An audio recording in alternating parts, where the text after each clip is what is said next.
अगर आप भी एक एस्पिरेंट हैं और आपके मन में इच्छा है सिविल सेवक बनने की या लोक प्रशासक बनने की, तो आज की इस वीडियो में मैं आपको बताने जा रहा हूं कि लोक प्रशासन में एथिक्स की क्या स्थिति है, यानी स्टेटस क्या है और कौन-कौन सी समस्याओं का सामना करना पड़ता है एक लोक सेवक को जब उसके सामने नैतिक चुनौतियां आती हैं तब। यानी मैं हूं डॉक्टर मानस पांडे और मैं आपको पढ़ा रहा हूं मेंस एग्जाम के लिए, यूपीएससी, यूपीपीसीएस और किसी भी सिविल सर्विस एग्जाम, चाहे वो सेंट्रल हो चाहे वो स्टेट हो। अगर आप तैयारी कर रहे हैं तो मैं मेंस के हर टॉपिक पर मैंने वीडियो बनाने की कोशिश की है। ये है जीएस पेपर 4।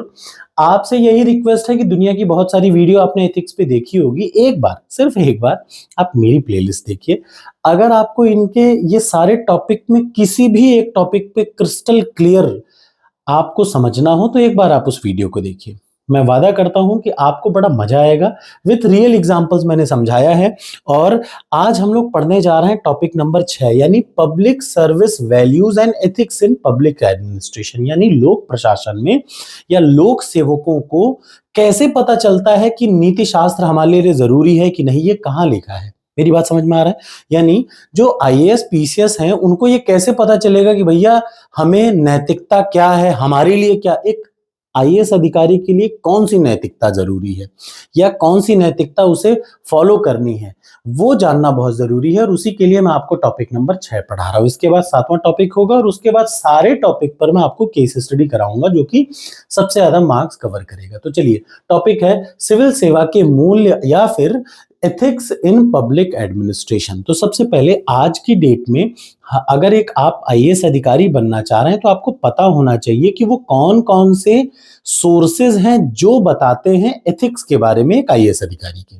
ठीक, तो सबसे पहला है status of ethics in public administration, यानी क्या स्थिति है। तो सबसे पहले देखिए, कोई भी सिविल सेवक होगा वो संविधान के दायरे में या संविधान के अंतर्गत काम करना होता है। एक सिविल सेवक को संविधान के दायरे में रह करके काम करना होता है। अब जब संविधान के दायरे में रह करके काम करना है तो वही संविधान की प्रस्तावना में लिखा है नैतिकता के बारे में, क्या, समानता, न्याय, स्वतंत्रता, यानी जस्टिस, इक्वलिटी, लिबर्टी और फैटर्निटी। ये सारी चीजें लिख रखी है किसमें, प्रस्तावना में।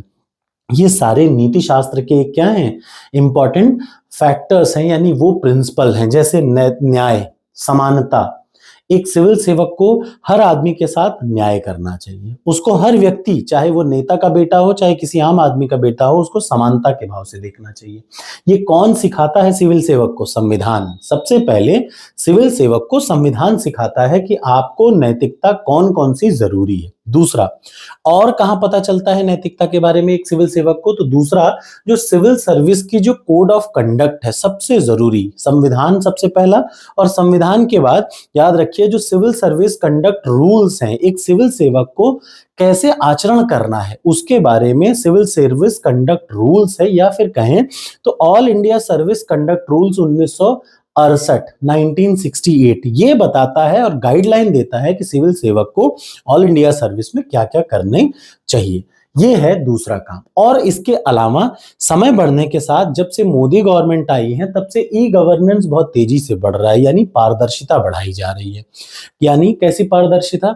कोई दो रिक्रूटमेंट आपको करना है तो लोगों तक ये जानकारी रहे कि वो कौन कौन सी प्रोसेस है जिनके थ्रू आपने रिक्रूटमेंट किया है, यानी ट्रांसपेरेंसी बरकरार रहे, उसके लिए ई गवर्नेंस। ठीक, अच्छा, ये चीजें एक सिविल सेवक को जरूर पता होनी चाहिए कि उसे नैतिकता का पालन करना है। सबसे पहले कौन सिखाएगा? संविधान उसको सिखाता है।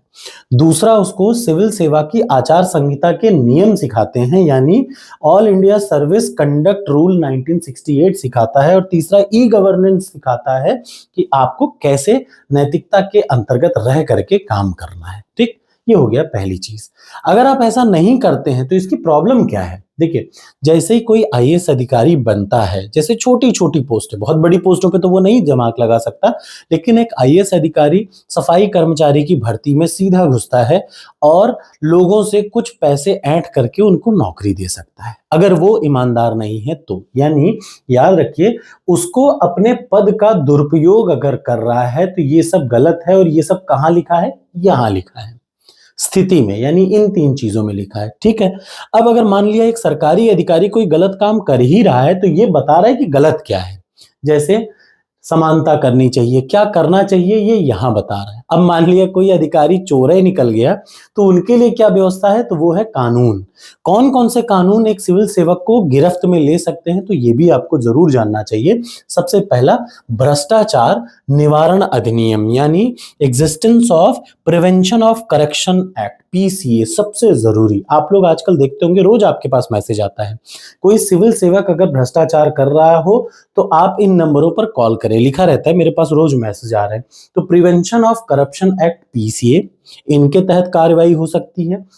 अगर कोई जानकारी आपको चाहिए कि मान लिया बिना बताए, बिना लोगों को जानकारी दिए हुए किसी अधिकारी ने कोई गलत काम किया, तो उस घटना की जानकारी आप राइट टू इंफॉर्मेशन एक्ट के तहत ले सकते हैं। माने इससे भी आप उसकी कमियों को उजागर कर सकते हैं कि चोरी चकारी कर दिया, आपने पकड़ दिया। और कोई बहुत बड़ा अधिकारी हो तो लोकपाल और लोकायुक्त के थ्रू भी आप उस पर क्या कर सकते हैं, शिकंजा अपना कस सकते हैं, यानी उनकी गलतियों को, उनकी खामियों की इन्वेस्टिगेशन करके उसको सजा दिला सकते हैं।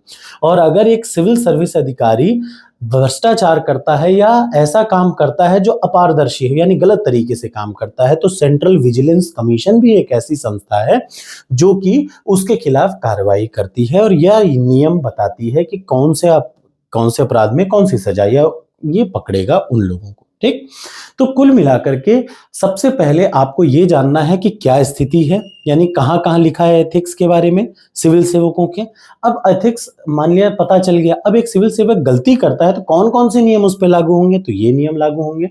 तीसरा और सबसे जरूरी चीज, दो चीज और है, एक तो ट्रेनिंग। इसी वजह से जब आप सिविल सर्विस की तैयारी करते हैं तो तैयारी करने के दरमियान में ही मेंस में जीएस पेपर 4 एथिक्स आता है और सिलेक्शन के बाद भी आपकी ट्रेनिंग होगी, किसकी, एथिकल ट्रेनिंग। यानी आपको ये पता होना चाहिए, याद रखिएगा क्या, कि कैसा सिस्टम है, आपको एथिक्स की यानी नीति शास्त्र की ट्रेनिंग दी जाएगी। दूसरा और सबसे लास्ट में कल्चर। आमतौर पे एक सिविल सेवक से हम लोग दो चीज जरूर वो करते हैं, एक तो अकाउंटेबिलिटी और दूसरा ट्रांसपेरेंसी। आपसे मैंने कहा कि इस कमरे को साफ करना है, आपने साफ कर दिया, मतलब कोई काम कर दिया और आपने उसको एग्जीक्यूट कर दिया। अब अच्छे से साफ किया कि खराब साफ किया, यानी परिणाम के बारे में जो उसका क्या कहते हैं अकाउंटेबल होगा, उसी को बोलते हैं, परिणामों की चर्चा करने को बोलते हैं अकाउंटेबिलिटी। कि आपने काम कर दिया, अब काम सही हुआ कि गलत हुआ, ये है अकाउंटेबिलिटी। इसके कौन जवाबदेही होगा, तो जो आदमी जवाबदेह होगा वो होगी अकाउंटेबिलिटी। तो सबसे पहला क्या नियम है कि एथिक्स कौन कौन सी जरूरी है सिविल सेवकों के लिए, वो बता दिया। दूसरा, अगर वो गलती करता है तो कौन कौन से नियम उसको पकड़ेंगे, वो बता दिया। उसको सुधारने के लिए ट्रेनिंग जरूरी है, और ये ट्रेनिंग का सबसे बड़ा मतलब है अकाउंटेबिलिटी और ट्रांसपेरेंसी। तो ये आज के समय में स्थिति और प्रॉब्लम है सिविल सेवकों के साथ। अब इसके बाद अगली वीडियो में मैं आपको पढ़ाऊंगा वो सारी चीजें, और ऑलरेडी मैं ये सब पढ़ा चुका हूं। ये क्या है, अलग अलग टर्म है, सिविल सेवा के कौन कौन से नियम हैं, याद रखिए कौन कौन से सिविल सेवा में, अगर आप एक सिविल सेवक अधिकारी बनते हैं तो किन किन प्रिंसिपल्स को आपको फॉलो करना है, उनका क्या मतलब है, ये सब अगली वीडियो में। वीडियो अच्छी लगी हो तो आप लाइक कर सकते हैं। Thank you so much.